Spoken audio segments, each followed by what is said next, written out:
Sheriff, how are you? Good.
How's it going, everyone? Judge?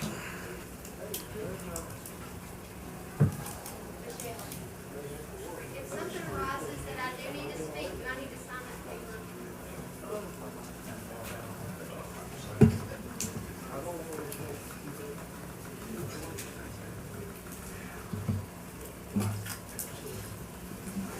Here for Greg and Joe, Judge? Greg is not going to be here. Joe should be. Joe's walking in.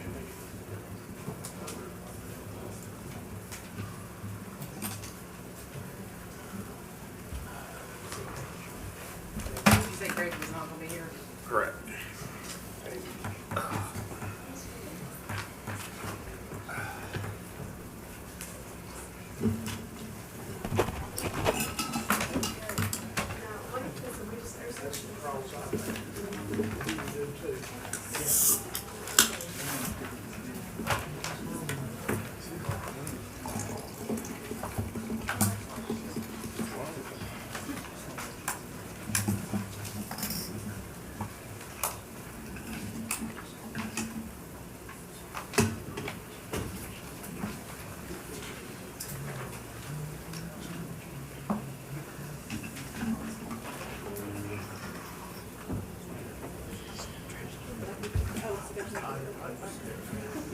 So I don't knock it around.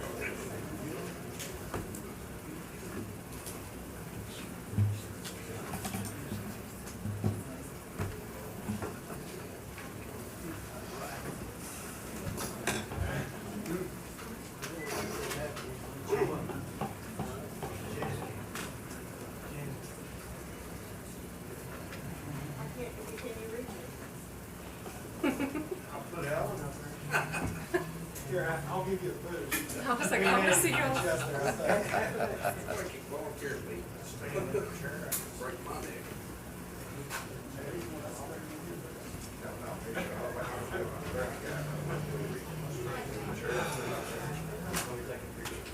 Let's let out, let's let the chief see what he can do here first. I got it.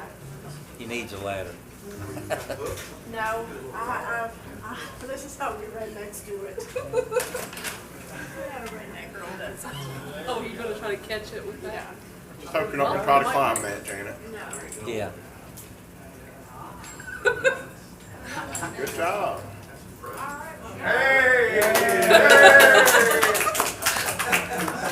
I'm open all night.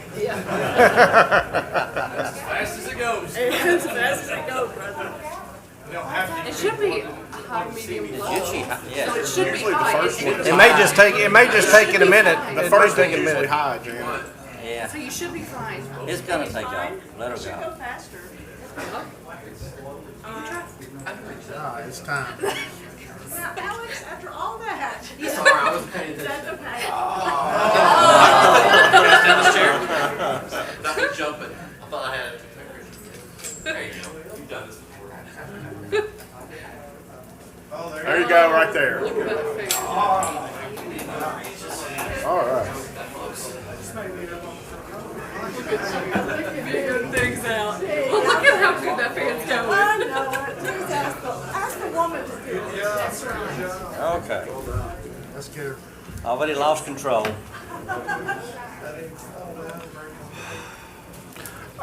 I'd like to ask you to join me in a historical prayer. This is George Washington's prayer for the nation.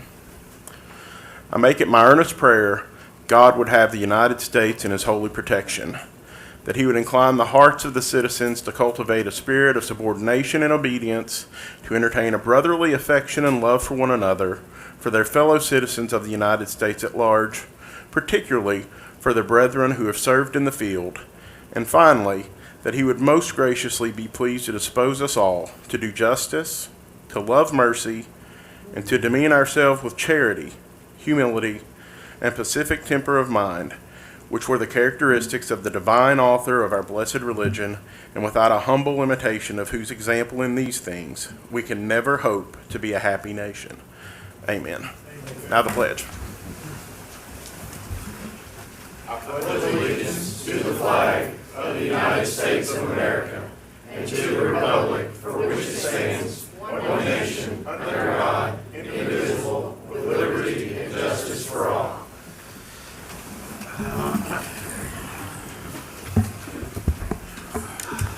Call the meeting to order and ask the clerk for the roll. Manager Graham, Present. Thompson. Here. Constantopoulos, Present. Blanton, Here. Davis. Present. And Elkins is out. It appears we do have a quorum. We have the agenda as item number 5. I'm going to read the items on the consent agenda real quickly. Item 12, consider approval of the minutes. Item 13, review and acceptance of the County Road Aid Program Agreement. Item 14, review and acceptance of Flex Funds Agreement. Item 15, consider approval to pay the September health insurance transfer. Item 16, consider approval of an order to close Van Meter Road on September 25th for the Rally for Recovery. Item number 17, consider approval of an order to promote Brandon Stamper to Battalion Chief at the Fire Department. Judge, I'll make a motion to approve that agenda with a couple corrections. If we could move items 8, 9, 10, and 24 right after 5. I'll second that. Okay. Chief Asbury, is there any reason to pull your promotion out of the consent agenda? Okay. Okay, Michelle, would that cause any difficulty if we moved 8, 9, 10, and 24 to directly after number 5? I know that you like to number the orders, so. Okay. Judge, Yes. and I'd like to move 12 from the consent to the regular agenda. Okay. We will move 12 from consent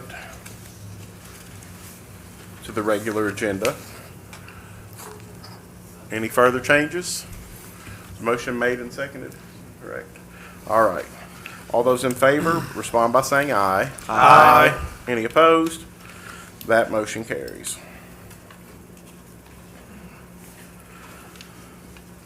So directly following number 5 will be item number 8, public comments.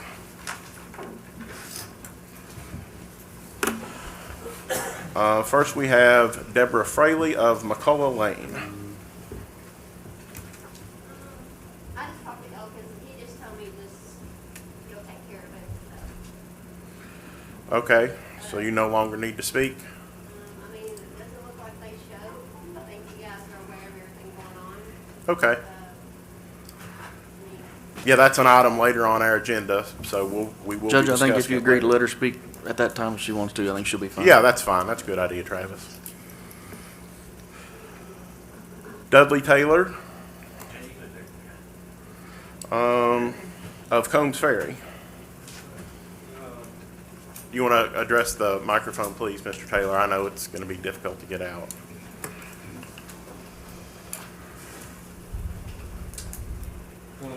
Ironically, I was in a class in school in history of America, 1877 to present, University of Kentucky. And the topic came up, individual rights versus community rights. And we've been debating for 200 years in this nation. Each has a purpose and a place in various issues. And Pull that microphone up a little bit to you. and community rights are important for Clark County. Thank you. Planning and zoning is important for Clark County, good planning and zoning. If we're going to have a community that thrives, and we live in a special place in this world, and to allow solar in an agricultural zone in this county is wrong for the long-term use of property and the betterment of our society. So I hope you all hold up good planning and consider it important. Thank you. Duke renewal of 47 Oliver Street.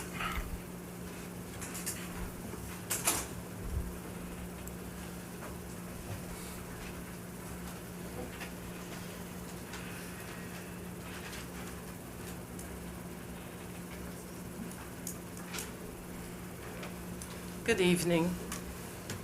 Once again, I am here tonight on behalf of some of our community residents as well as myself. This is not the first time that I've been here before the magistrates and the fiscal court asking for monies toward the splash park. And we were told a couple of years or so ago that to apply for the grant, it was myself along with Jeff with Parks and Recs. And I think it's someone here from Parks and Recs that can speak on that as well. And so we have, again, the Parks and Recs, us working together, have put in another grant for the splash park. So tonight, we would like to know, residents in the community, what monies will the county commit to? Because the splash park is a county project too. When the board agreed, the board out at College Park, when they decided, they agreed for us to have a splash park. And that board is made up of the county and the city. So it has already been adopted and agreed upon for us to have one.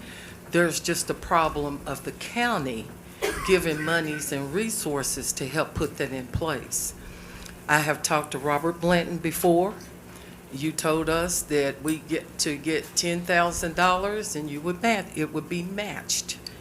That has not happened, and there's $10,000 there, not in just the $250,000 grant, water and land grant, but also from the city as well. There's over $6,000 or more of donations. So I'm here tonight to find out when it is that it will be, we will know when some of our taxpayer money will come back into the community for us to have a splash park and other things in our parks. That's the only recreation that most of Winchester has. We don't have the privilege of going to the country club, to be able to have birthday parties and swim in the pool there. We have nothing actually other than College Park. And for the amount of children that need to be able to have that, there's not enough to go around. So this has been going on for 13, going on 14 years. And I'm here tonight asking, when will there be a commitment from the county to support this project? Now, if I'm not mistaken, doesn't each magistrate represent a part of Winchester or Clark County? Okay. And for Hornersville and North Winchester, who is our magistrate? That's Mr. Blanton. Okay. I have part of Point of View, I don't have on North Winchester. Who would that be, Greg? I have part of Pointeville, but none of North Winchester. I don't know who North Winchester is. Do you know? Well, see, that's the problem. We don't know who represents us because we never have anybody to represent us, to take a stand on anything that we have problems with and asking for money that we pay in that everybody else uses in the community but Hornersville and North Winchester. I think it would be Greg. It would have to be Greg. I know where his district. I think you're right. Yeah, Well, but he's not here tonight. Okay, well, that's just another stumbling block in the road, because before Greg was here, I just don't understand, why is it we cannot get the representation? You count on our votes, and we get nothing back. So, are you in favor of supporting? Well, we've had this discussion many times, yeah. Well, I'm asking you now. Yeah. Are you supporting? Well, I've told you that many times. Okay, you're saying you're supporting. So are you going to see to it that the twice that we've put in for this $10,000, that we will get that and some additional? Well, but I'm asking you as part of the representative, and I will ask Mr. Elkins too, if he could give me a call. Are you all going to start supporting and advocate for North Winchester, Hornersville community, for us to be able to have revenue coming back into our community, that for over 200 years, we have paid taxes and don't get anything back in return? Well, all citizens pay the taxes, but yes, we've had this discussion before, I'm not and talking yes. about all, I'm answer your talking question about is what yes. we get back in return in Hornersville. I think I Okay, answered your because question. I don't see what's the fruits that we get in Hornersville for the taxes that we pay. I think I said yes, didn't I? Well, kind of, sort of, but okay, so where do we go from here with, I would encourage you to apply for the fiscal We court fund, have. which is open until Tuesday. we have, That it has committee- already been done. Okay, that's great. That committee will be meeting and they will be making a recommendation to the Well, court. what about the year or two before that we was promised that $10,000 and we haven't received it? I don't know if that was done by an order or not. Certainly if it was, that would be, I think, potentially enforceable, but that was before I was here, so I don't really know. Judge, Well, have to see I'm, it. I'm sure. that we- Judge, just from a former member of the court, when we approved that, me and Magistrate Blanton and Magistrate Graham were on that committee, that $10,000 was allocated out of the community fund once the project was funded to be part of the project, if I'm understanding, if I remember correctly. It's I think been, you're probably that's right, been yeah. 2-3 years ago. Well- But we can pull the order on that. Right, because what our understanding was to apply for it, and we would get 10,000, and you all would give 10 if we matched 10,000, and we have over $10,000.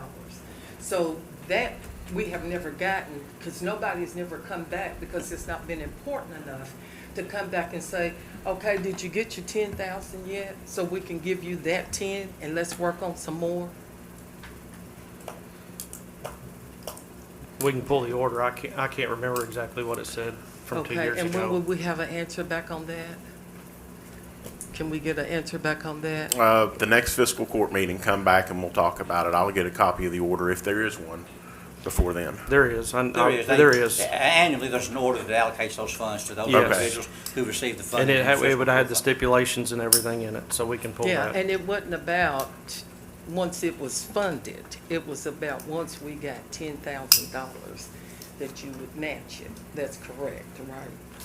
And so for the rest of you that sit here, and you don't just represent one particular part of Winchester, because we all Winchester Clark County residents, what about your support for the splash park? Because we all in this together, we have children and grandchildren. Personally, I support the splash park, but I will tell you this, and I know you were told this at the city commission because I watched it. You got to get it together and tell us what it's going to cost before we can put our input into it. But we have it.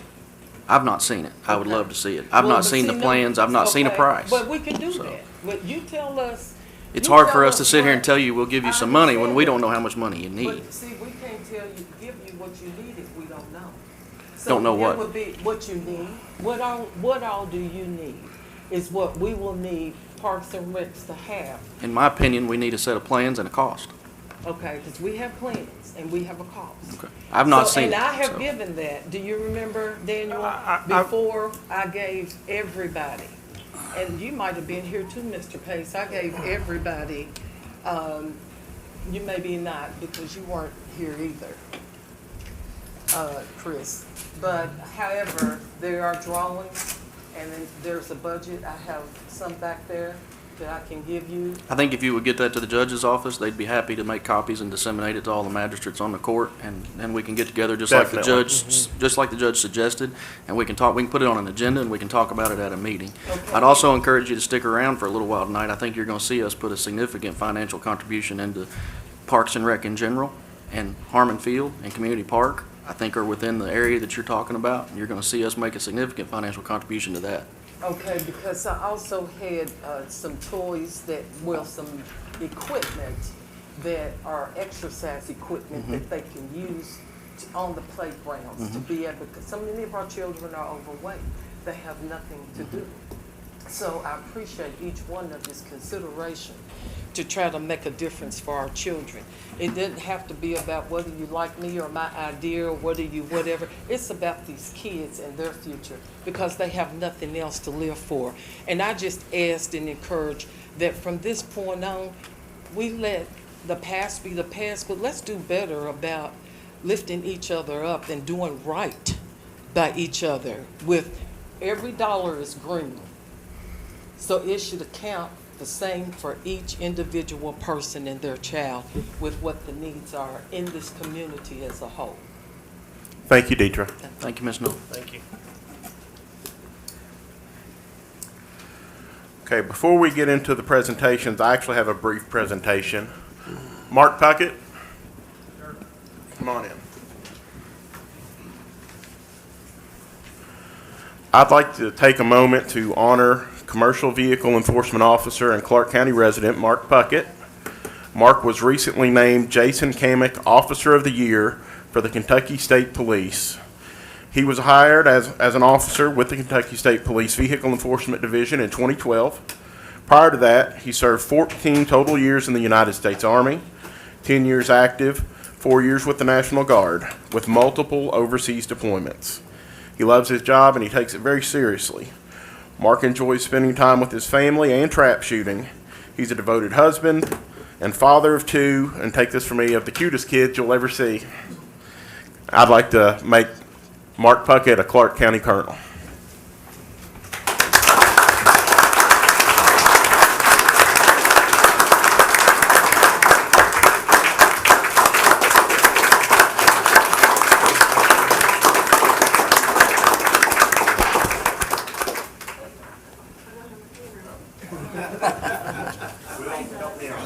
Hey, you want your phone, Judge?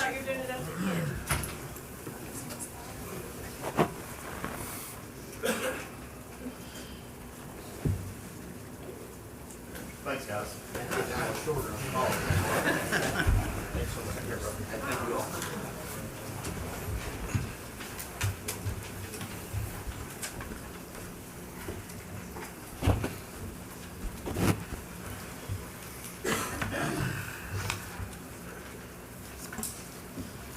Next item, number 9, presentation by Emily Williams with GNX Solar. Now, we have a couple of solar-related presentations. Hopefully, you all aren't going to go too long, but I'd ask you to keep them 15 minutes or less.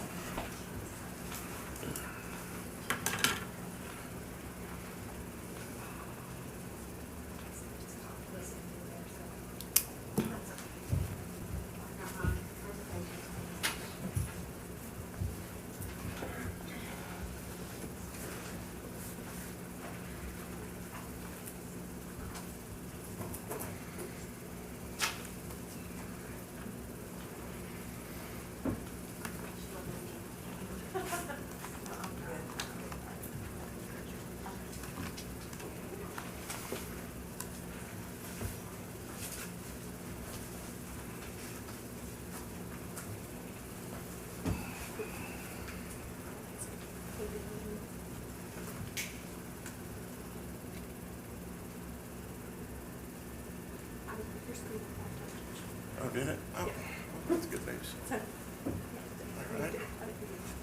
Have to look around something. Maybe we all need one of those. I know. We all need one, don't we? Yeah, there we go. I can really see things better farther away. Oh. This is a weird angle for me.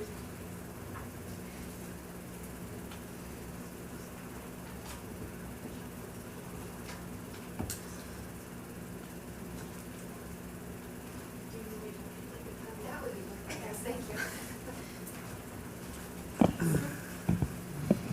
Can you hear me okay? Can you hear me okay on this? I can. Okay. I don't know about everybody else. Okay, great. My name's Emily Williams. I'm with GNX Solar, and I just want to say thank you for having me here this evening. I'm going to make a presentation about utility scale solar and what it can offer Clark County, but just kind of some background things about solar and the state of the Commonwealth of Kentucky as well. So first of all, I wanted to start out with why solar? So often I get that question from folks, especially, if you see a heat map of the country, you say, well, why aren't you in Arizona? There's a lot more sun out there. I'm a resident of Indiana. I've built quite a few solar facilities up there, and I'll tell you, it's a reliable power resource. And there's plenty of sunlight, but also even if there are clouds, it's more about the sun's energy than the actual sunlight. So it's a resource that is making its way all over the country. And one of the reasons this, I'll follow up with giving you these materials so you can actually see the charts. But the chart on this presentation will show you that solar as a levelized cost of energy, meaning how much it costs to put in the solar facility and how much it costs to operate it over its life as compared to a coal-fired or natural gas fired facility. Solar is actually the lowest cost power supply in this country. So that is one of the reasons that you're seeing such a demand. And this chart is actually taking all of the subsidies out of every power resource. Every power resource has had subsidies in its history or in present times. So solar, even under those considerations, is the lowest. There's also a very high demand for low carbon renewable resources. I was just reading Chimea's integrated resource plan that they released yesterday, and they've got renewable resources that they're looking to integrate into their portfolio. I know that EKPC here has renewable resource goals in 2030 that increase in 2035. There's major companies in this state and nationally that are looking towards buying renewable resources. That's really driven quite a bit. And then just customers. Customers are expecting the companies that they buy from to have renewable energy as part of their makeup. So we can advance to the next slide. And I wanted to also put this in perspective of why are we in Clark County. So if you look at that picture at the top, you'll see kind of a grayed out portion of Kentucky, and that's EKPC's primarily footprint within Kentucky that is within the larger PJM energy market, and it's called a regional transmission operator. There's a lot of benefits to PJM. If you were in Texas when they got slammed with some winter storms and they decided to go all to themselves, you'll see that that wasn't probably such a great initiative for them.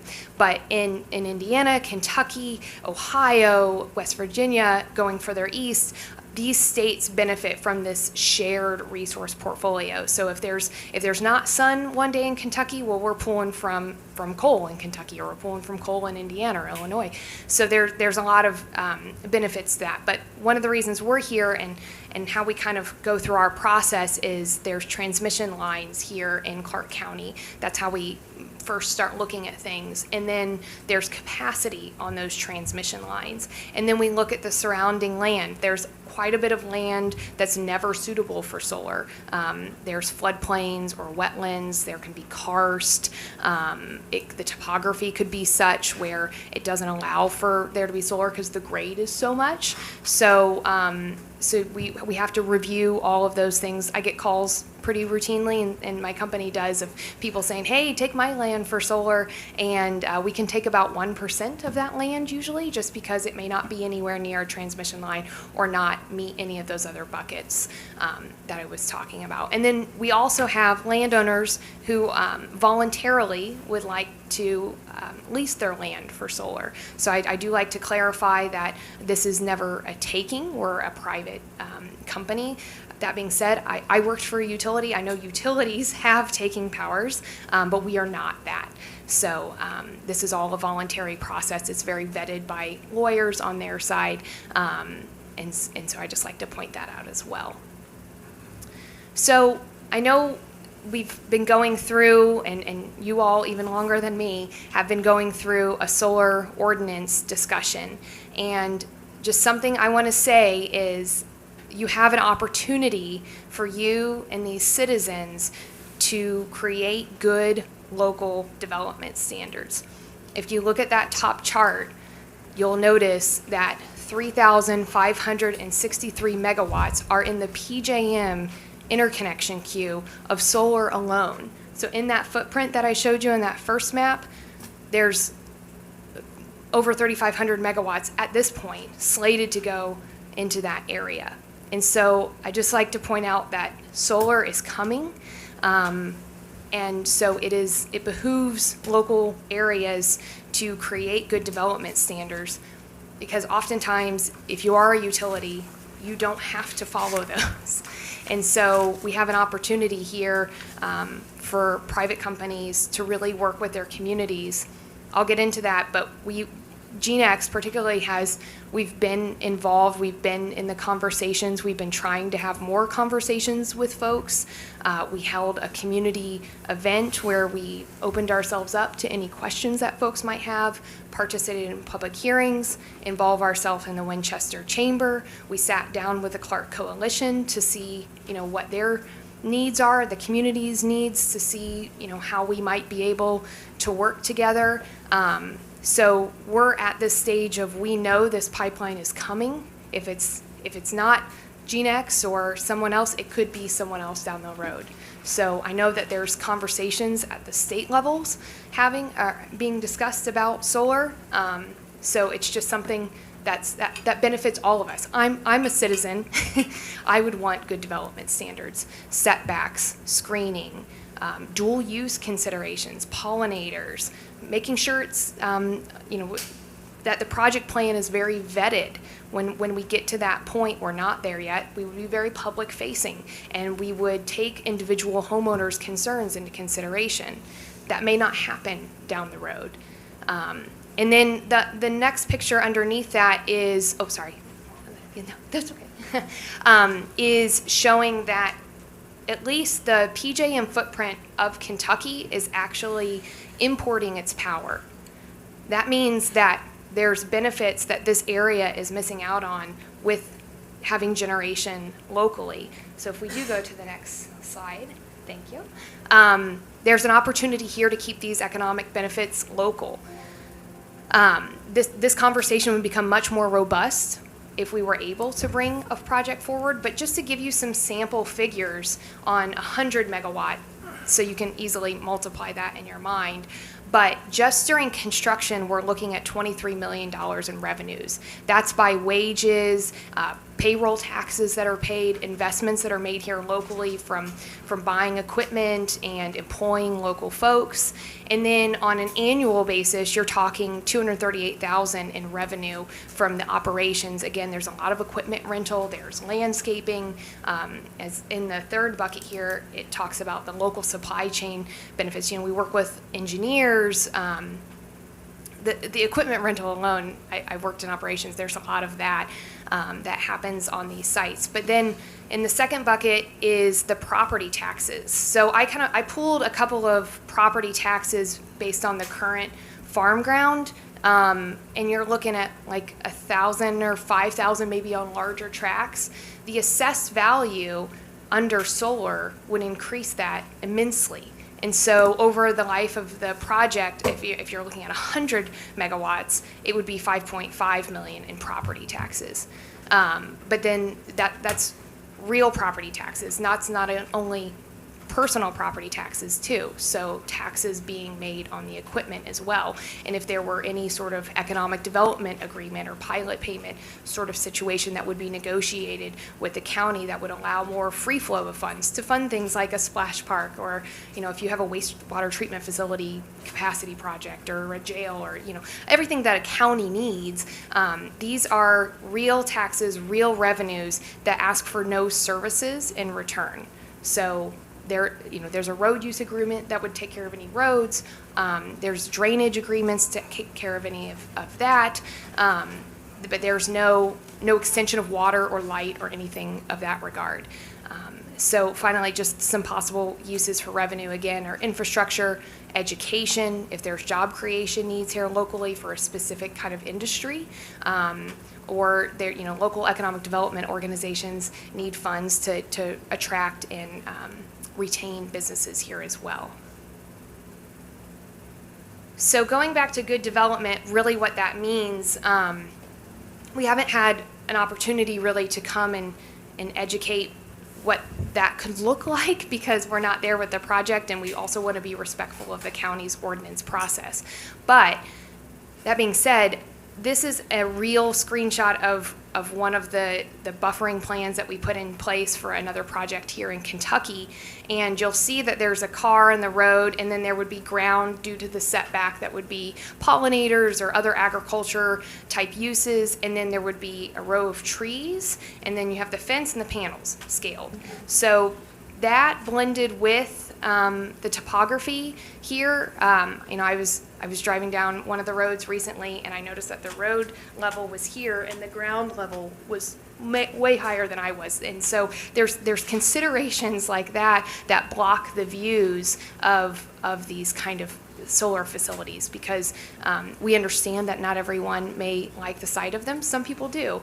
I've built for a number of communities where they want them on display so that people coming into the community can see how progressive they are with renewables. But we work with the communities on that. Whatever the community might need, let's talk about that.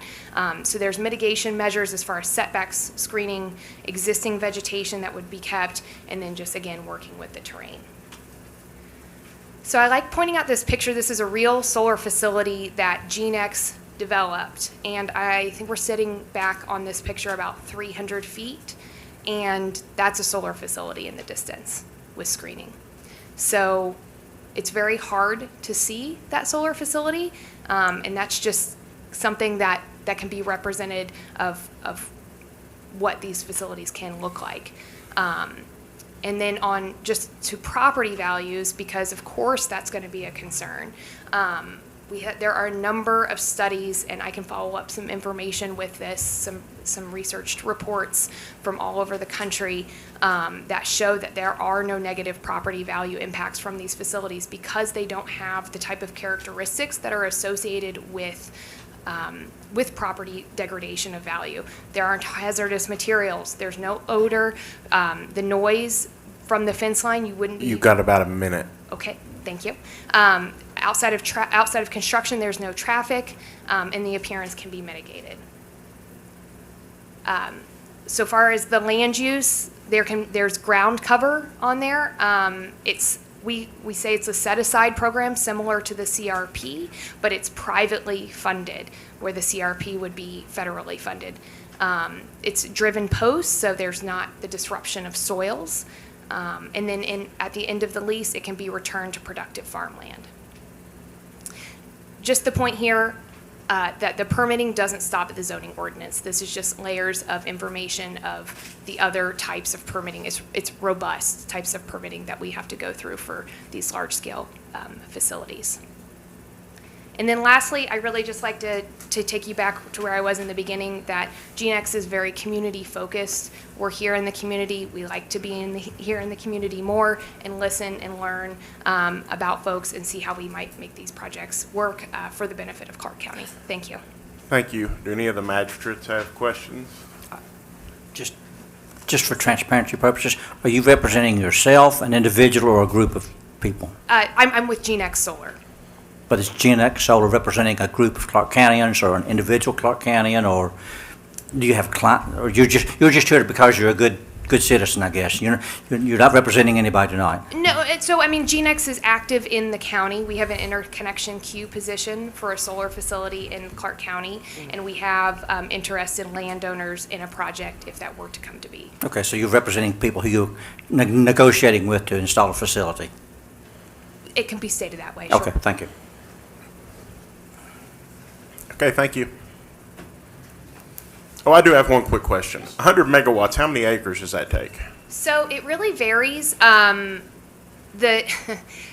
efficiency of solar modules, like last year I was building solar parks with efficiency of 400 watts. And next year, panels are coming on with 700 watts, so you're decreasing the acreage. It kind of depends, but somewhere between 6 to 10 acres. That's not all under panels, but 6 to 10 acres per megawatt. Okay, so do the math on that, that's 700 acres. Okay, thank you. You're welcome. Okay, item number 10, presentation by Tom Miller with the Clark Coalition. Thank you. Your Honor, magistrates, I'd like to point out one distinct difference between Emily and me. I live in Kentucky. I live in Lexington. I have my whole life, and I spent a lot of time in Mount Sterling. So I drove between. I was so young. I rode the train and went through Clark County, and it was a delightful trip to be in central Kentucky and see the beautiful farmland throughout the community. Why do I bring that up? Because your question, sir, was perfect. She is representing a moneyed interest developer who wants to use Clark County to make money for the out-of-state developers and send electricity out of state. I represent Clark County people, farmers, residents, people that spend their days in Clark County. We attended a hearing on May 25th, 2021 for the Planning and Zoning Commission, and I know many of you were there. I took notes. I believe I got them all. There were 49 speakers from Clark County. There were a total of 3 that supported industrial solar. 2 had leased property to one of the developers, and 1 was a union electrician that hoped to get work. What we did have, and what we believe you will experience, is not a lot of local jobs being created by these companies. They bust in a 30 or 40 union electrical workers from Indiana. That is who is going to be doing your work. What you heard were silver linings from what they are trying to get you to believe about this industrial solar.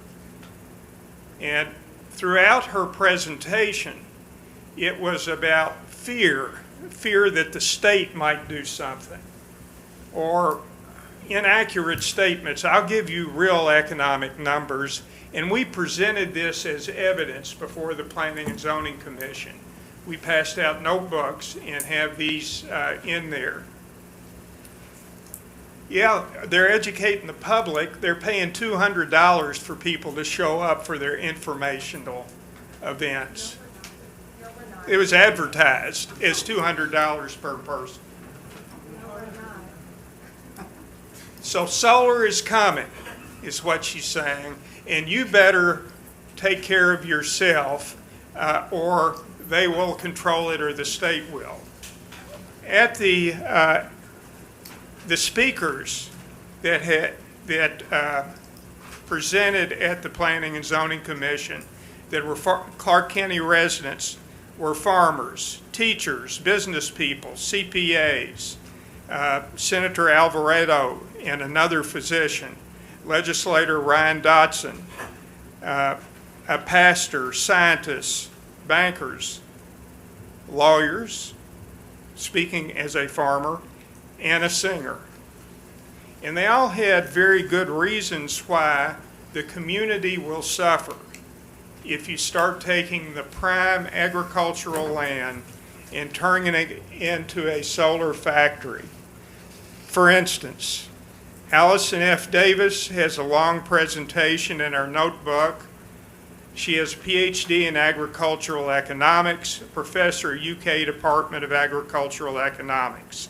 She explained the agricultural cluster, and that is how much money is generated by agriculture in a cluster.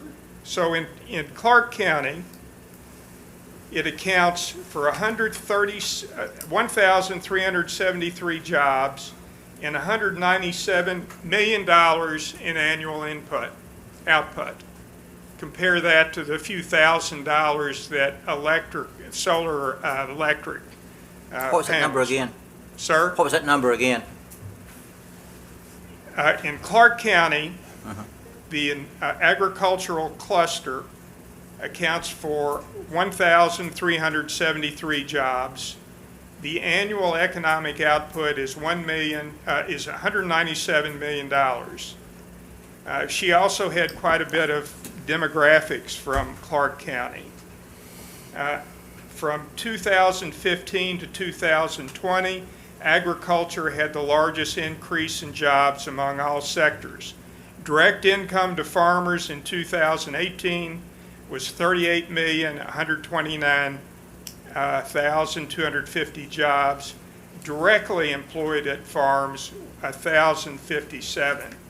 We also brought a farmer who lives in Bourbon County, who is also a realtor, and she provided statistical information about diminution in value in property as a result of these massive solar panel farms. It has a very troubled by the fact that they built their home next to a farm, and the next day it could be, if Gen X and the others went out, that you'll have big solar panels. They'll be sitting on their porch staring at the solar panels. There's damage to the farm and reclamation issues, and they are unsightly. We strongly request and urge this group, the court, and Your Honor, to reject the two ordinances. And we've explained this to the Planning Commission, and actually Mr. Gullett did an excellent job, who is the attorney for the Planning Commission, who explained that the procedure is inappropriate to adopt an ordinance inconsistent with the land use plan without studying and changing the land use plan first, unless you can show that the land use plan is inaccurate. So we ask this body to please reject the two ordinances that have been proposed and to adopt a resolution which would place a moratorium on the development of solar industrial farms until there can be a comprehensive land use plan study and recommendation. And Emily can present all of this evidence at the comprehensive land use plan. And all of your the actual residents of Clark County can present. And the real facts can be provided to the comprehensive land use plan, who can make a recommendation as to what's in the best interest of everyone in Clark County.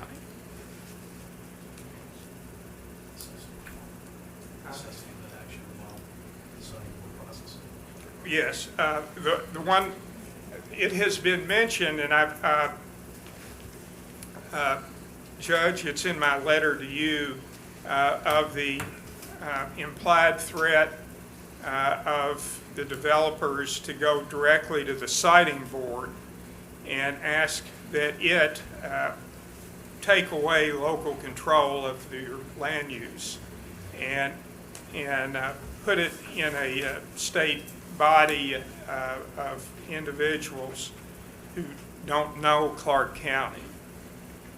And the concern is that the developers have made a reference to the possibility of going straight to the siting board to try to get approval. And one of the criteria that the siting board has to consider is local planning and zoning ordinance. So what we would ask is that this body adopt a resolution that there be a moratorium on any industrial solar in the community until there has been a comprehensive land use plan study, and thereafter, Planning Commission makes a recommendation to this body for any legislation. Okay. Any questions for Mr. Miller? Thank you. Thank you. See, I believe now we're back to the regular portion of the agenda. Item number 24, I didn't mark that one. There we go. Oh, well, that was smart of you, Daniel. Item number 24, discussion and acceptance of the Planning Commission recommendation regarding a solar facility text amendment. Judge, I'll make a motion that we accept the recommendation to deny both proposed text amendments regarding industrial solar, including in the record that there be no solar in Clark County, be permitted in Clark County until it is addressed in the comprehensive plan. I'll second that, Judge. Motion has been made and seconded. Any discussion? I'll just make a comment if I might, Judge. Sure. I think that's probably the most appropriate route. I think we do need to follow the state statutes and amend the comprehensive plan first. I don't know what the update will show, but I think on the other hand, there probably is, without question, a need for renewable energy resources. I think that should be up to the Planning Commission to vet that thoroughly and bring us back a recommendation. When this was first discussed, when I first heard of it, I thought that was my very, very initial thought, that was it addressed in the comprehensive plan?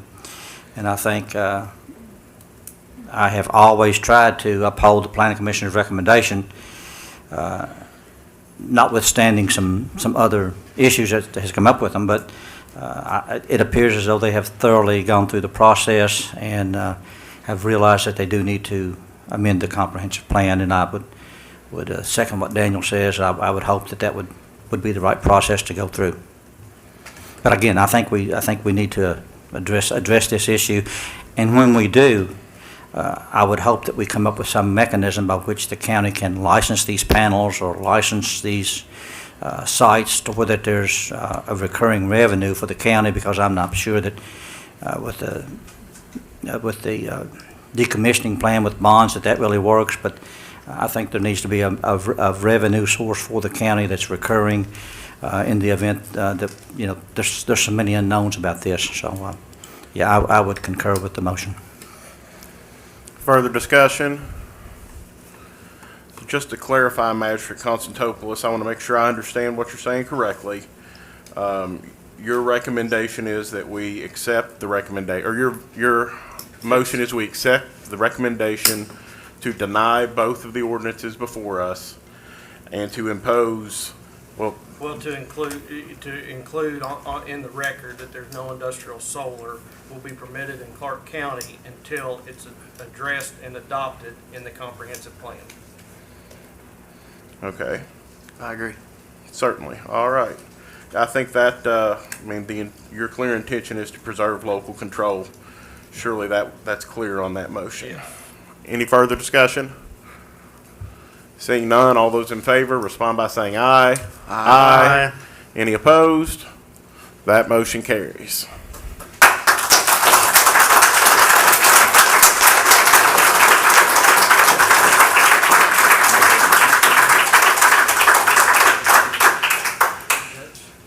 Yes. You want to give a reset if anybody wants to Well, leave? if you folks won't hurt our feelings, if you all want to take a minute and walk out the door, that's fine. But if you want to stay, you can.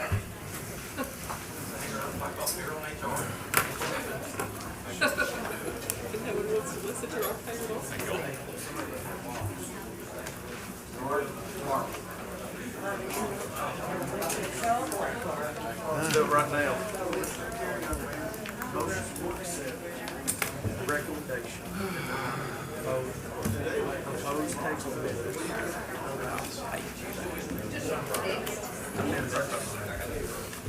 Yes. Regarding industrial solar. And included in the record that no industrial solar will be permitted in Clark County until it is addressed and adopted in the comprehensive plan.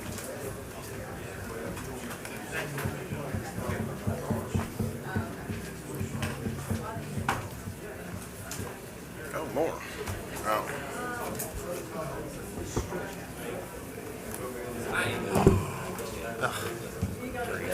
I'm gonna click this just because I'm gonna bounce back.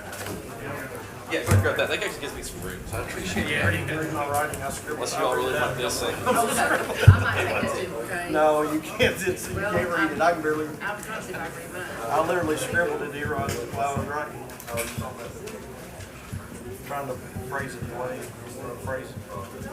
To accept the recommendation. Deny. Deny. Oh, no, you're fine. It's all right. I don't mind one bit. Next will be number 6, right? Yeah. Including in the record, no solar will be permitted. You guys have it straight? Yep. Okay. We will reconvene. Item number 6, a note in your minutes. Anniversary pay increases authorized by the CCFC Employee Policy and Procedure Manual Compensation Plan 7B, beginning with the first payroll in September 2021. Item number 7, a note in your minutes. Condition report for the Clark County Detention Center dated 8/24/2021. Now, item number 11, presentation by Alex Wright with Paylocity regarding payroll and HR services. Thank you all very much. Glad to be here. Got to drive actually up here. I'm from Lexington, and actually went to Morehead State, so it was good to have a little quick part of the drive as well on my way up here. But a little bit about me, and I want to do a quick background as well. I'm very familiar with your all's current payroll system. I actually worked there for several years, so I understand kind of the challenges that have been described to me currently. And now, like I said, I'm right here in Lexington, so I'm always willing to pop up here, visit, and work with you all. But a quick background on Paylocity. Paylocity was the first cloud-based payroll and HR software platform. We actually, if you've heard the names, maybe ADP, Paychex, were part of what caused them to change. So this little company that started up out of Chicago kind of rocked the industry with that, and kind of a land of dial-up internet, CD-ROMs, manual downloads. We were able to create that platform and have grown a lot today. And we have a saying at Paylocity, it's alone on an island, trapped in a box. And what that really means, as you'll see here on this graphic behind you all, right now you all currently are using a payroll system and a separate time and labor software that don't really work together. It takes a lot of manual work to get in. And as I've learned lately, that a lot of the time and labor that you all are currently doing is actually being done outside the system. There's a lot of challenges too, especially around the fire department, which I would like to get to, on tracking all that from leave. A lot of that's being done manually on paper currently. So what a lot of the industry has done is people do is that they either have taken many systems and combined them into one, or they've kind of used several at the same time, or they can kind of make it difficult to get information in and out. So I need to get stuff over into the accounting system. I need to get it out to the retirement plan, maybe into benefits. And the other thing is the service model. And one of the frustrations that was kind of expressed to me was the current service. It's hard to get a hold of somebody. It's either a call center typically what a lot of companies will offer, or there's a limited experience. You have one individual who's in, out, and constantly gone. So it can be frustrating with no continuity from that. So a little bit about Paylocity. Everything you're going to see here momentarily is all software that we've developed. We are a software company that offers payroll services. So we still handle things like traditionally, such as tax filing, wage garnishments, and taking on all that liability. So the good thing that allows us to do, we can invest back in our platform every year. So last year was about $65 to $70 million investment into our platform. That's really helped us kind of innovate and stay current. When a lot of the laws changed around COVID, we were able to help our clients with the reporting and measures, and even just communicate with their employees, as you'll see. But we do have a 97% retention rate with our clients. And part of that also comes with a service model. So we do have a dedicated account manager. Those account managers work in teams of 6 to 8. So they are always able to get a hold of somebody, even if your person's out. There is familiarity, especially if somebody were to leave or get promoted within the organization. You have a continuity plan there for your account managers. Another thing that's great about us, we are homegrown and open. So we are able to connect with other systems. We can connect with your accounting system. If you're having maybe an outside system, common one is 401k, but in most cases it's going to be the Kentucky Retirement Plan system. We are able to connect those and bring those together just to make a streamlined appearance for everyone and really save you all time and money on that. What you'll see here is kind of everything that we offer. So we have your traditional payroll, HR tools, from time and labor, mobile onboarding, all the way through some engagement. So we want to talk a little bit too tonight, just briefly, around our communication platform. That's actually free that we offer, along with doing payroll. So we'd like to just kind of touch on that, and we'll give you a little highlight of that as well. But moving on here, I actually want to start, and just so that you all get to see a little bit of our platform. What you came around to you all is a detailed overview of what we have proposed. I'm not going to be able to show all those in 15 minutes tonight. I don't think anybody does want to look to that, but I did want to get you all that. My information is on there, so if there's any questions out there, feel free to reach out. At the back, you will also find two things. You will find the proposal with the total cost. You will also find an ROI. I had Janet actually do an ROI for me, just a quick survey, to kind of show the time savings. We had a study that was done with Deloitte about a little over a year ago on what we can and cannot automate. So we were able to automate up to 78, maybe 80% of certain things, especially when it comes to payroll, time and labor, and communication would be the three to take a look at on the ROI survey. I can get you all copies of that study if you would like. And then at the very back, you'll find a couple references. Please feel free to reach out to those references. One is Oldham County, which has been a client of ours for a long time. And I also wanted to put on there a new one that's, while they're a city, we have a lot of similar things, the city of Danville that just recently went through the conversion. So please feel free to reach out to those just to hear about the Paylocity experience there. But I do want to give you all just a quick couple screenshots of our platform and what we can really offer. So one of the big things NAS was for a modern onboarding performance, or onboarding module, and that onboarding experience for employees right now is a lot of paperwork. They're having to complete that when they get here. It's got to be filed and stored and kept for a long time. There can be a lot of manual errors from entering it once on a paper sheet and into the computer system. So you see on the right, we can go ahead and welcome the new employees in to the county. We can put pictures up there, things like what to wear, where to park, get pretty creative with that all the way from videos. On the left, you'll see functionality, being able to collect things like direct deposits and could be emergency contacts, but we'll also walk them through their W-4 and I-9s, get their documents in there. Any documents that you all would require can be collected at this point. That's a big time saver. They can show up on day one, ready to actually get started with training, working, whatever they may be doing, instead of showing up and spending 2-3 hours having to fill out all the paperwork, having to get that help to do that. So it will walk them through that, and this will all be stored under their employee profile. So it's easy to access, digitized, document management system. Couple other, and the two other things I want to highlight, and I would just, one second, I would show you the software. Currently with the time and labor system, if you could just ignore what we talked on the right side, we're not going to get into that right now, we decided, but you'll see this is our time and labor dashboard. We call it our 1 minute manager across the top. It's going to help track just some of the basics of employees missed punches. They forgot to clock in or clock out. Instead of maybe the manager knows if they didn't write in or out in their timesheet. We'll be able to record that.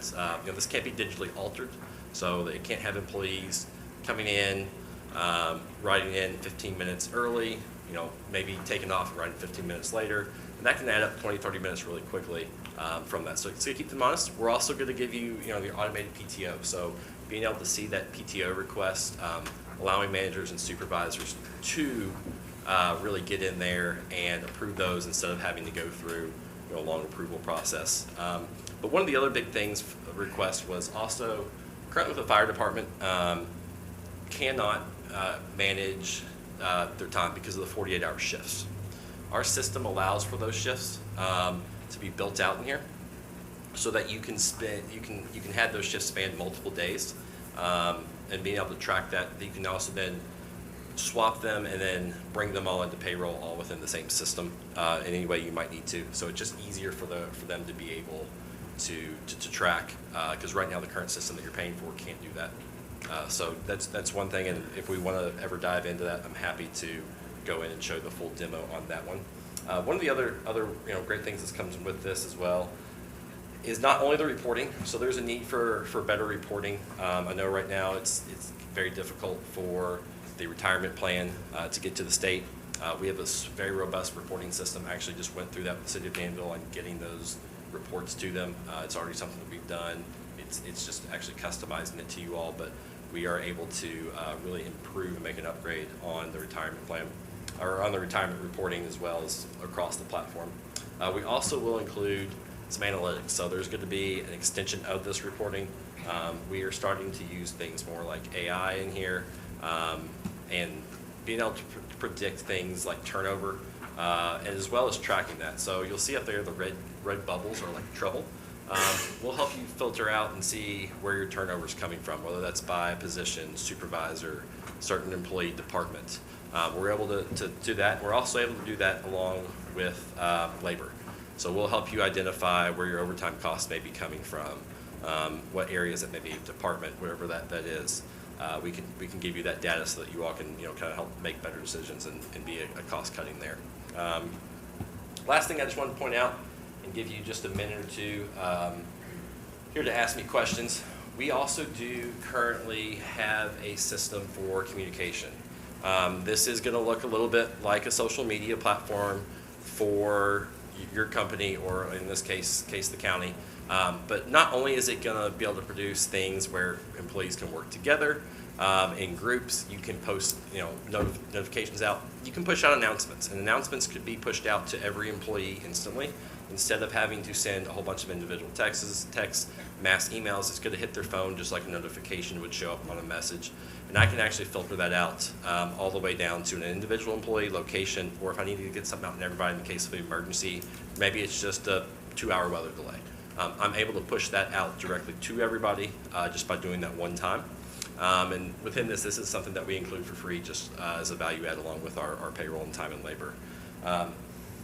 The last thing, and I really just wanted to briefly show you a little bit of the actual software, because I feel like I couldn't present this without just a bunch of screenshots, and I am on my hotspot here, so this may be a little bit slow, but just a more modern look currently. You'll see if I just were to click into an employee, all the data that can be managed that's currently not inside the system. Right now this is all backed up, so you all would never have to worry about records being destroyed, anything going missing. This is really like a virtual filing cabinet that our company backs up on servers that are not going to be touchable in case of emergency. But just being able to see, you'll see here things, being able to track things like documents, company property, whether maybe there's uniforms or cell phones, laptops, anything that they may have. And just being able to come back and view all that. You'll be able to hop in and see things like benefits, time off, but also like careers. So I can see skills, that maybe an employee has. I can see learning, maybe potentially trainings that we've done and put in here. We'll also have things like events as well. So that could be good or bad if you wanted to track that all in the employee profile. But just wanted to give you all a quick taste of what that would look like. So wanted to follow up, give you all a minute just for questions for me, because I know we will not be going through that whole packet within this time frame. How many government entities in Kentucky do you take care of besides the 2 listed on your reference? 2 lists on there. I'm gonna have to go back and look. I know of 5, and I'm gonna have to go back and see where all they are. There's 3 in the western half of the state that one of my coworker has worked with, and I can get you all a list of those if you all would like to. Yeah, that'd be great. How long have you been gone from Payroll Solutions? I have been gone, I think it's been right about 3 years now. Okay. They do a lot of the things you said they didn't. I don't know if maybe they didn't do them when you left, but I use them for 2 businesses that I have, and they do a lot of the things that you mentioned. Does the state allow for the state retirement to upload? Yes, so we have a file that they can upload. They do allow for that? Okay, because I know they didn't used to. Yeah, so, that's okay. actually something we've been working on with the city of Danville. And Judge, who's our contact with the payroll company? Who has the Stuart. most contact? Stuart, Oh. Stuart Well. No, I mean, who in your office has contact? Is it Alicia or is it Janet? It would typically be Janet. You both do. Do either of you have trouble getting a hold of them? Yes, You do? Okay. and yes. Okay. It's not been pleasant. It's been difficult. Okay. Thank you. Couple questions. Are we having, is this the only presentation, or is there more presentations in the future, or what's? I believe there's someone else coming to present at some point, correct, Janet? We have another provider at the next meeting.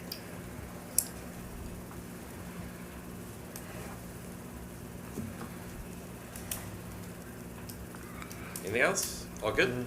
I just would ask that the employees that are going to be using the system to get in and demo it and That help would- advise us, because they're the ones that's going to be using the software. Certainly. That was I was going to ask about as well. My final question was, there is so much in here to try and do in 15 minutes. We can't possibly get through that.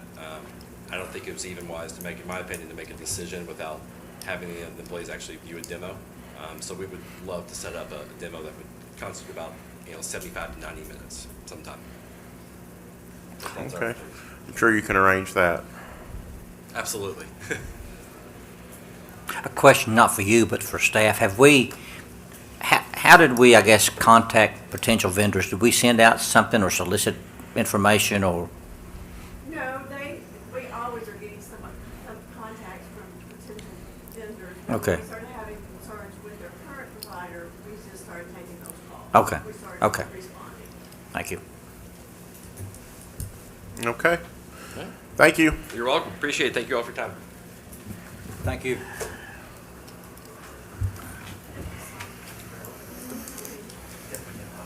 Okay. We're on number 12. Next item is number 12, consider approval of the minutes from the August 11th, 2021 fiscal court meeting. Do I have a motion? So moved. It's item number 11, I think. I think you said 12. It is number We 12. just did 11. Yeah, we just did 11. Oh, I'm on the old agenda. I'm sorry. I'll second it. Motion has been made and seconded. Discussion? Yeah, typically don't we, let me find my section here.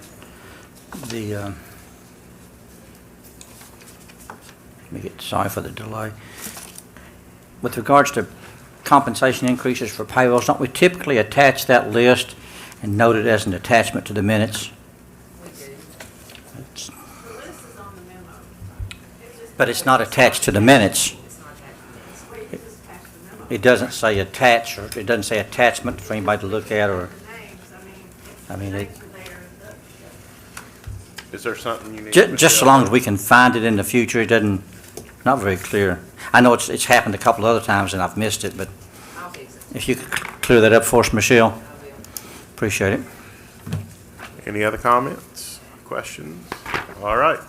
All those in favor respond by saying aye. Aye. Any opposed? And that motion carries.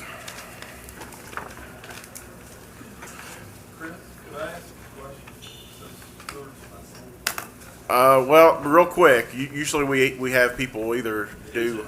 Somebody in his office staff that's not responding. Why don't you talk with either Janet or Alicia, and they'll be able to.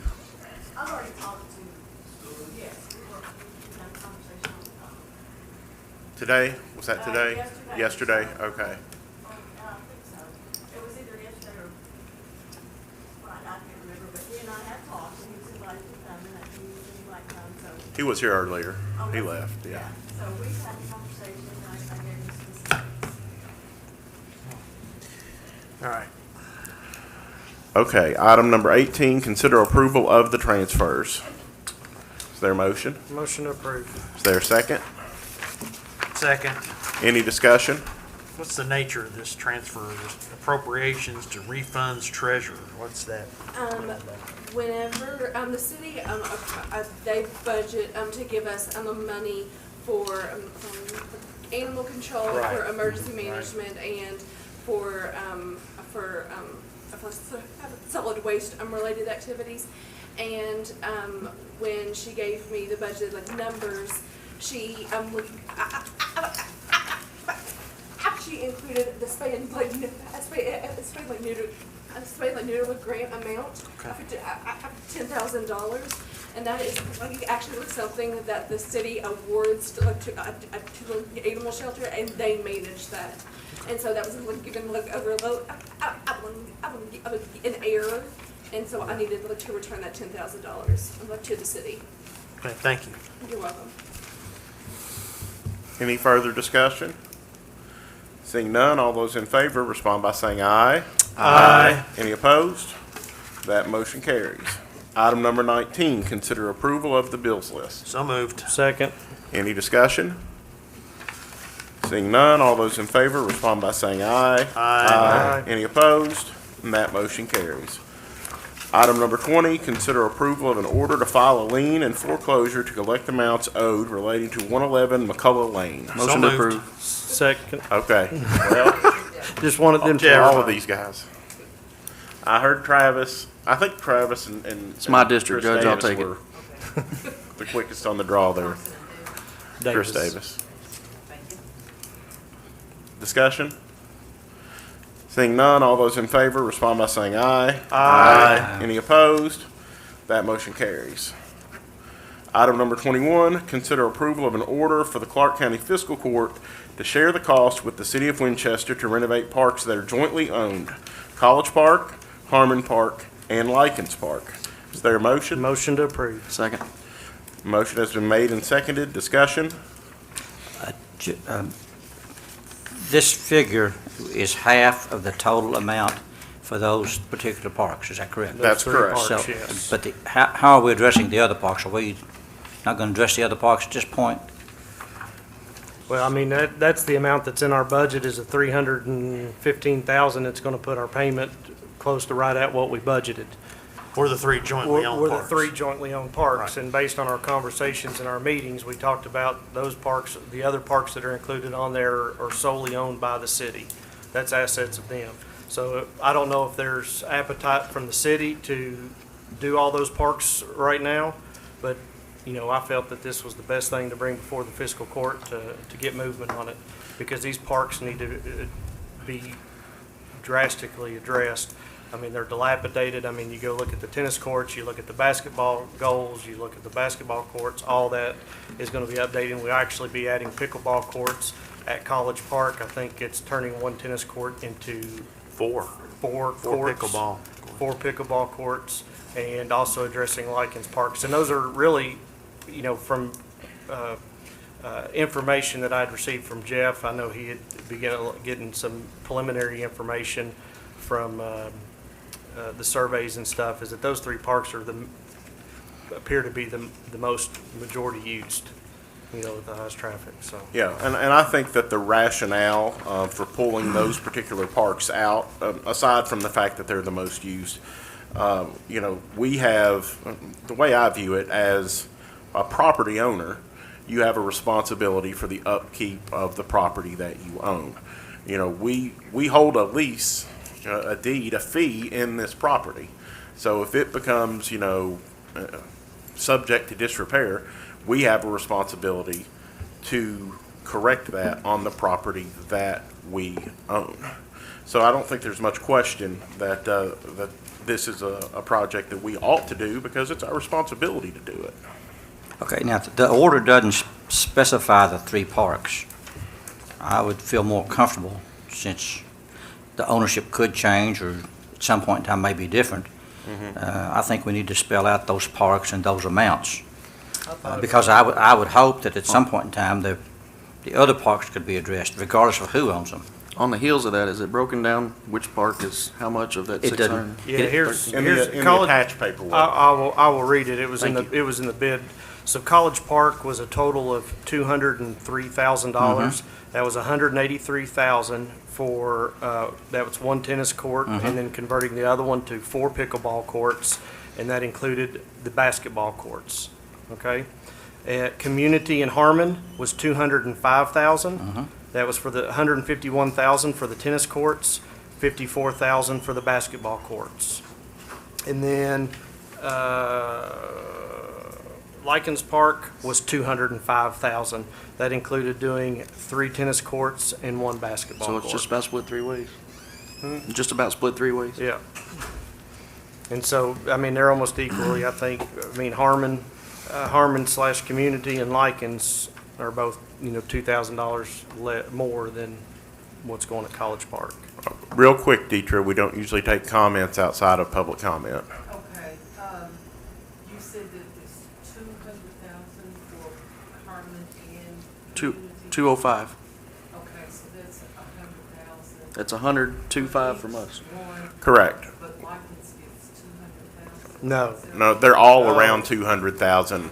So about 600,000 split 2 ways, about 300 each, rough numbers. Yeah, I think the order's 315,000 is what the amount that the county's gonna match with the city. 306.5.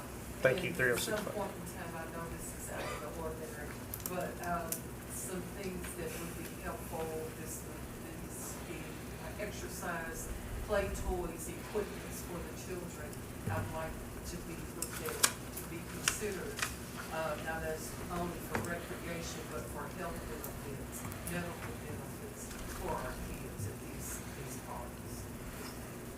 Thank you, Deidre. Thank you. So a motion has been made and seconded. Robert, I don't see where the parks are specifically No, they're named in not. here. I thought I read it, but I must have. Yeah, it just says. It just says jointly owned is all it says. So, So why don't we just put jointly owned and then name the 3 parks? Judge, you legal expert there. yeah, I was about to get a little fancy and suggest we attach this as an exhibit, but let's not do That would confuse that. things, I think, Judge. So let's just say, let's strike jointly owned and replace that with the names of the 3 parks. College Park Community / Harmon and Likens Park. I'm going to just bring something up, and this just struck me. I'm sorry, this is just off the top of my head. But would anybody be willing to potentially add a Section 5?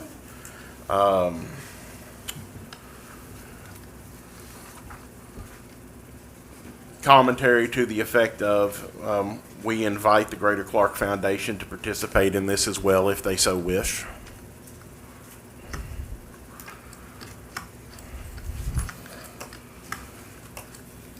I'm fine with that. Has anybody been to the foundation? I just seem to be left I out. know, It's- I know Deidre's been to the foundation many times over many projects. Have they ever given Have you they that? been receptive, Deidre, the Greater Clark Foundation? To have a dog park instead of a splash park. No, they will not, they always want to come back to the county and the city. And they had a forum, they had said that they would support it, but then it got to be where it was the blame game of who needed to do what, and all we wanted was a splash park. But no, we asked, and they put a dog park out instead of. Judge, I agree with the spirit of that, and I think I understand your reasons why, and I agree with it wholeheartedly. But I think it'd probably be more appropriate to do like A separate resolution? Exactly. Yeah, that makes Requesting, sense. requesting Yeah. Greater Clark Foundation Fair to enough. be more participatory in our parks and our recreation projects. And the parks is working on an overall master plan anyway. Right. So there's be other opportunities for everyone else to help fund those other venues and programs and activities, which is even will probably even be a larger scale than this document here with the bids on it, once they get their master plan completed. Right, and I hope it is, and I know that there is the master's plans, but ultimately, I just want to say that this is current infrastructure that Oh, I we understand. have. I understand. I know, I'm just saying it for the general public. Oh, I yeah. mean, it's not going against the plan that's being put in place by the Parks Department, but this is infrastructure that we currently have that's dilapidated, that it's needed to be addressed for years. And so finally, we're moving in the right direction and getting, Yeah. a big part of it done. I would imagine, Robert, you probably know this better than me because you've been around longer, but this is bound to be the most significant investment in the parks on record, would it not The be? only thing that would come close would be the natatorium over there, and that, that's the only thing that would even come close. Yeah. Okay. Debbie might could address that if you. You've been on it longer than me. I knew, I wasn't gonna miss you there. Any further discussion? Seeing none, all those in favor respond by saying aye. Aye. Any opposed? That motion carries. You did make the amendment to that to add those three parts, Yeah. correct?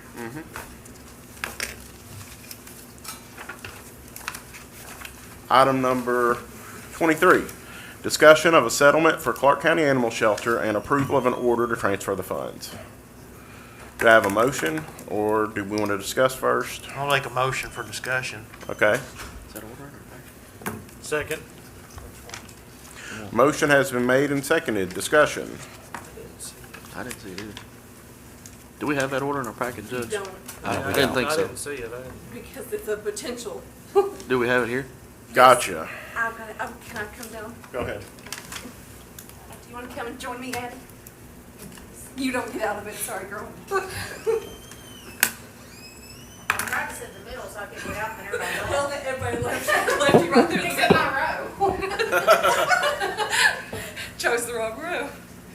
She brought them with her. It just so happens y'all have everything on the agenda tonight. We have all the topics. So unless I'm the animal shelter, I'm director, brought something to my attention, so I needed to research it, and I did. And we both, I would kind of feel what happened, and in that process, we are requesting a transfer. So in the fiscal year 2019, there was a settlement for Dolores Gross. And we received the funding for that settlement that got deposited into our special unreserved account on the 95 account. And then when those other funds were deposited, and when they were not spent by the end of that fiscal year, and the new budget was created for fiscal of 2020. A line item was not created in the disbursements in order for that money to keep its identity. So then it just kind of got lumped into our prior year carryover money. And then when we got the next settlement for the Linville, then that money was received, and there's a disbursement line item for it. Then we would carry that over each year in order to keep the identity of that settlement. So the request from me and the animal shelter director is to make a transfer of the total of the initial settlement from Dolores Gross in order to properly identify the funds available in the special unreserved account to be spent on projects for the animal shelter, back the way that they were intended. And how much is that? The total for transfer 160 something, is it? is, no, that was the amount that we've already got currently in there. Oh, The total for transfer is 127, 228.98, 27. and that was the amount of Both that. amounts, or? That is just the amount for transfer, because that is the one that lost its identity between the fiscal years. And the 160 some is what is already in Yes, there. and we currently Basically, have a 167. what Yes. happened was, in the past, my understanding at least, was when they received these kind of funds, they just got lumped into the general fund. They weren't segregated. And I guess it was more of a, can you remember what we were supposed to do with this money sort of situation. Then when we brought in Alicia, we started to segregate funds, and it's currently segregated in the reserve account, that 160-some thousand. The money that came in, I believe, probably towards the end of your first term, I think that's when it was. Fiscal 19. Yeah, was this $127,000, and I guess the intent was for it to be to the benefit of the animal shelter. So the question is, should that stay in the general fund, or should that also be segregated for the use of the animal shelter? And to be honest with you, I don't know if you all talked about that back then. I don't know if there was anything. It was clearly defined, if I remember correctly, as to be used for the benefit of the animal shelter. Because that's the way the money was left in that Yeah. estate. It was solely for the animal shelter. That is The correct. court couldn't spend it if we Just- wanted to, I wouldn't think. And just to clarify, that money is not in the general fund, it is in the special unreserved Okay. account. Yeah, It's well, just that's because not- we Like, just to segregated those clarify, I funds. just want to make Yeah. sure that we know that it is not the general fund money, that it is, it is like segregated into a different account. So that would lower our, which line item would that lower? Our contingent appropriations. Okay. One question, it's on subject, but I'm okay with the transfer, but I mentioned this several times, but do we have any idea what we're planning on doing, any projects in place, or just for information? Yeah, so I will just let you all know, this has been a learning process. You know, once we received that money, that first lump sum of money, you know, I asked a lot of questions, and we went through administrative changes, and we went through treasurer changes, and so I was blind. I didn't really know what it needed to happen, and so eventually Alicia was kind of able to bring all this to light. So I want to commend her, because I appreciate her digging back into this, because there was a lot to it. But yes, so part of the reason that some of that money hasn't been spent yet is honestly because I didn't know where it was. I didn't know how to find it to be able to spend it. And those were questions I was asking that weren't really getting answered previously. And then when we got the second settlement, I planned on spending some of that money. And my committee members can tell you, then COVID happened, and that put a big halt on stuff because materials were astronomical, and they changed the cost of the projects, by crazy amounts. But yes, so we have a large fencing project, the perimeter fence at the shelter, and then creating play yards so that if people come out to the shelter, they can actually take animals outside and spend time with them. They're not, stuck in the lobby to try and spend time with a 80-pound dog. And that will create more opportunities for volunteers as well. We also have a covering, like a garage type, just a metal covering structure with some storage that we would like to build out there, and that would be for to keep our vehicles covered and out of the weather and stuff, and just to help with that, and then create some storage as well. We have coverings over the runs where the dogs are outside, so that they have some shade when they're outside and can spend more time out there when it's warm. So there's several projects like that, and then we have a couple other smaller things, in that would just be a couple $1,000s each. But yeah, we have a whole list of projects that I would love to get started on now that things are opening back up and materials are available and things like that. So. Additionally, we couldn't find a contractor. Yeah, I don't know if y'all remember, we had a couple things that we did put out to bid, the coverings over the outside dog runs and the fence, and I didn't receive a complete bid on any of them. The things that were specified in the bid, a lot of things were left out, and so we got some bids, but they weren't what we asked for, and so there was a lot of that went on, and then I think that was maybe in the fall of 19, and then COVID happened, and so that's Just when we got the money, we knew we could Yeah. figure out how to spend it. Exactly. And we had architectural plans drawn. Yeah, we have blueprints, we had an architect draw everything up, so we have all of that. We've discussed those two things every meeting since I've been on the court. So. Yeah. I would move that we permit the transfer. Since we You'll don't give us a copy There's of it? already a motion on the floor. Oh, is there? Yeah, it's been made and Magistrate seconded. Myself, I think. Okay. So, Did you have it? aside from putting it in the correct account, we don't know of any other restrictions on the funds, like we don't have to use it for a specific project, do we? We'd have to go back and find it. The original order, I think it did have some specifications to it. The money that you're transferring right now, I think it was specified for enrichment projects. So that would be like the play yards or the patio, which is gonna be a small project. So we wouldn't use those funds to build the garage for the, the traps and stuff like that. It would have to be things that benefit the animals specifically. But the other funds, I think, are pretty much at our discretion. Did we get anything, because I remember reviewing the first one. Did we ever review the second one? I don't remember a second. I know we talked about it in committee, but I don't know if the court ever did it or not.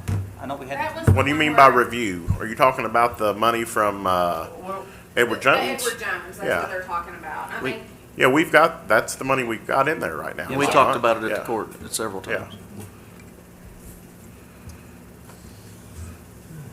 We had to approve you to, we had to authorize you to that's get right, it. to go to Edward Jones and sign for that, that's right. I was trying to remember where. That's right. You're right. Yeah, you're exactly right. That's right. So any further discussion? Okay, seeing none, all those in favor respond by saying aye. Aye. Any opposed? That motion carries. Thank you all very much. You're welcome. Can I ask a quick question while I'm here? Do I need to ask the court for permission to start accepting bids on those projects again, or can we just do that and then the court reviews them when it's time to? It's according to how much the projects are gonna cost. If it's gonna be over $30,000, you have Two of them to. are gonna be over that, so does the court need to give permission to start, like, letting bids come in? It's one of those issues where sometimes we do it if we have the time and, as a technicality, but I don't think it's legally required. But Mitchell, what do you think? Well, sir. I know we have to take bids, but I don't think we have to give permission to take a bid. How about the equipment? I know we. I don't think the court's done it in the past. Well, no, we have. I know we've. Sometimes put we out have, bids yeah. For the road department equipment and I know Well, that's fire where I was department confused, equipment. because I thought sometimes it had happened in How some. about It's probably based on the How about amount, I'll like Judge. I'll make a motion to allow bids to go out for those 3 projects. Awesome, thank you. Is there a second? Second. Any discussion? Seeing none, all in favor, respond by saying aye. Aye. Any opposed? That motion carries. Better be safe. Thank you, Daniel, you get me room to come back next time. All right. Item number 25. Approval to execute the bill of sale between East Kentucky Power Cooperative and Clark County and 2 assignment of easements relating to the Ford Telecommunications Tower. Do I have a motion? So moved. Is there a second? Second. So we talked about this a little bit. This is, I got all the information I could for you. I know that there's probably still some lingering questions out there as to whether, how it's going to relate to the long-term maintenance of this. The best that I've gotten from the city so far is they're willing to talk about it.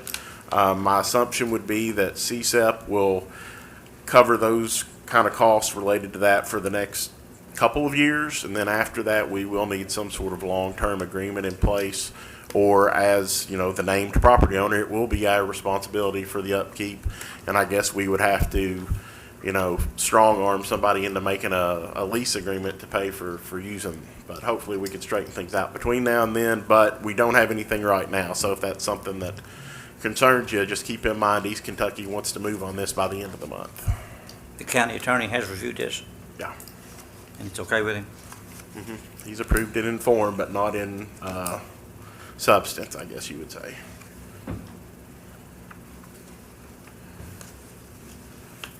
Judge, I'll support it, but I think we need to go ahead and work on an agreement now. Just that way, after 2 years, when, potentially CSEP is gone, if something major breaks, it could be a huge expense. And, we need to, I think it would be wise, since that we have equipment that's shared there, that we work out some type of maintenance agreement once CSEP, ceases to exist. Yeah, I see the only question for us to deal with tonight is whether or not we're willing to move forward without having that agreement in place. I don't think there's any doubt we need to have Oh, yeah, such no an doubt agreement. about Yeah, I agree. Any further discussion? Seeing none, all those in favor, respond by saying aye. Aye. Any opposed? That motion also carries. I believe that's got all of our things we've moved around. So magistrate comments. Magistrate Graham? comment. Master Thompson? I'll be brief, Judge. Just a couple quick comments. Thank you for getting the solar on the agenda. I'm glad to put that to bed. It's been a popular item in my email for the last year and a half, as I'm sure everybody else. Also, thank you for getting McCullough Lane on there. I know that's been a long time coming. I told you when I first talked to you, it was a process, not an event, and I know you fell out with me, and I'm sorry about that. But I'm glad that we finally got something done for you today. I've been out there myself with the health department a couple of times, and I've been out there in a law enforcement capacity as well, and I've talked to the sheriff about it on numerous occasions, and I know it's been a long time coming for you, so I'm happy for you, and I hope you are too, so. That's all I got, Judge. Master Constantopoulos? No comments at this time, Judge. Thank you. Master Blanton? Yeah, I've got a couple things, Judge, a few things I'll hand out. First, let me talk about the bail. I think there's enough there for everybody. Now that painting is done, I'll talk about that first. Painting is basically done. I met with him the other day when he pulled the platform lift out. He's going to bring some dirt back to fill in those spots in the yard and take care of that issue. He did do a test over on the annex ledge to see exactly what it was and what it would take to clean it and remove it. He's going to put us a price together on that. He did say there is a gutter that is full of holes and needs to be replaced as well. But Casey Creek is going to, and I've talked with Alan, and we actually had another preliminary estimate from another individual, but Casey Creek is going to give us a figure on that as well to clean the ledge. Well, actually, it's more than the ledge. There's some balusters and some other spots. He's going to address what he thinks needs to be done. Most primarily, his comment was you need to get those vines off there because that will pull the mortar out. So, need to get some of those issues addressed over there. But back to the bail. Talked with the fellow who owns Setzer's Chandelier next door over here. His name is Alex, and that's what he does. He restores and refinishes brass, bronze, things like that. And he gave me an estimate to proceed with cleaning the bail itself. He's going to leave as much patina as possible, but in order to, and Alan has left, but what we've talked about doing, but Alan and myself and I didn't see you, Alan. Chime in anytime you want to. Is to remove the wood that's there, the electric mechanism that made the bell strike, remove the wooden wheel that's there because we hope to set it out back in the circle of bricks where the fountain used to be, build probably a 6x6 pedestal out of block and concrete brick facing. But Alex said in order to clean the bell it would take approximately 4 to 6 weeks, and his estimate is about $1,200 on that. The other thing is, and I talked to a fellow about soda blasting the frame, the yoke, and powder coating that. His price was more than what I thought it would be, but we may go a different route on that and just have it cleaned and painted.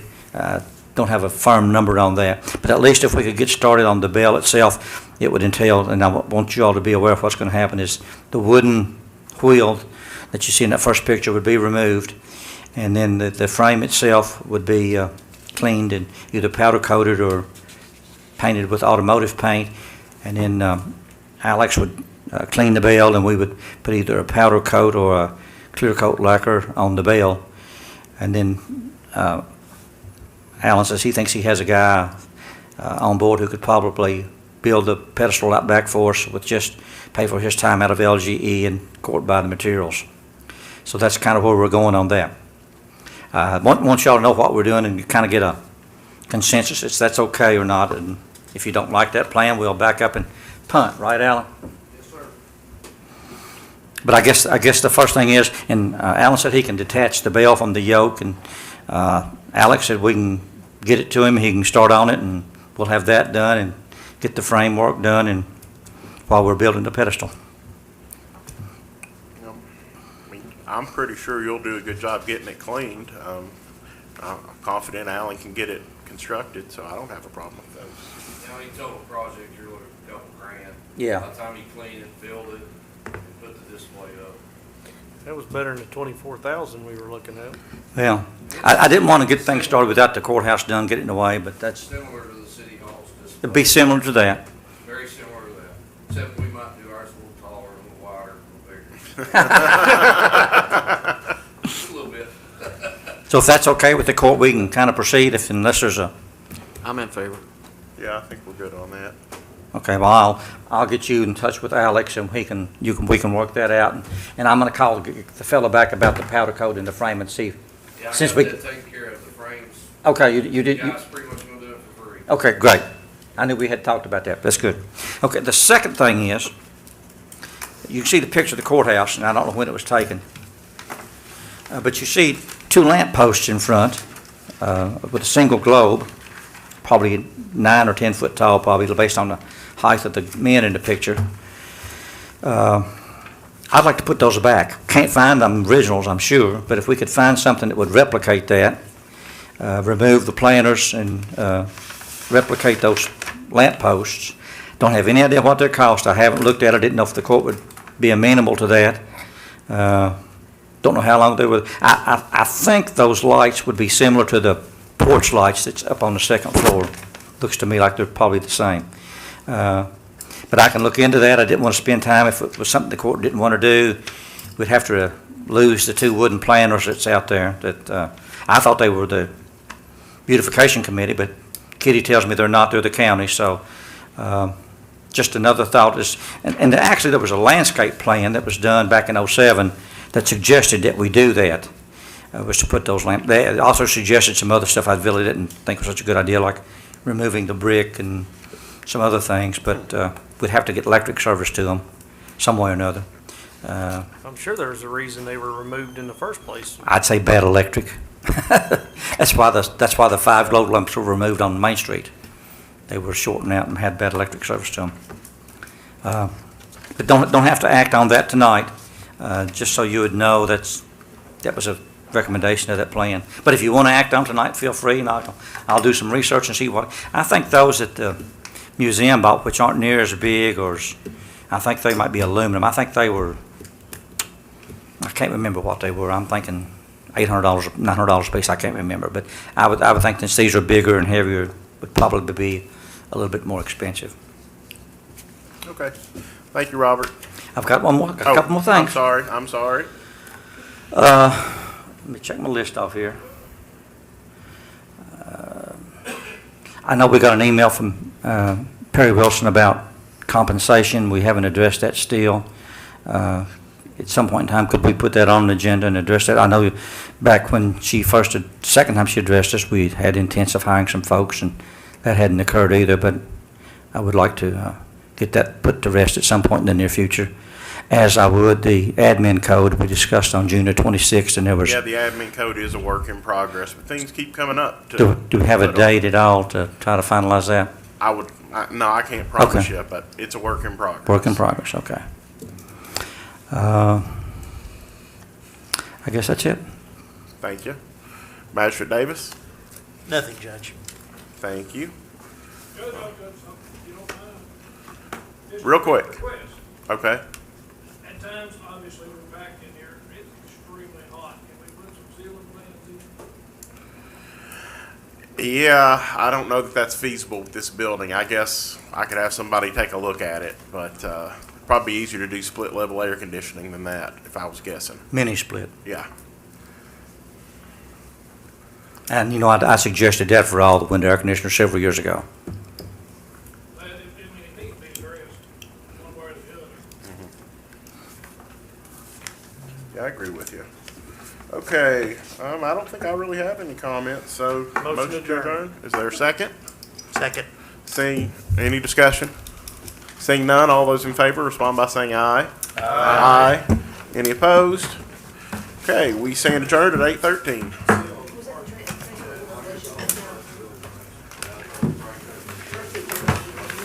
Oh, Janet, I'm gonna give these back to you, and your paper clips too.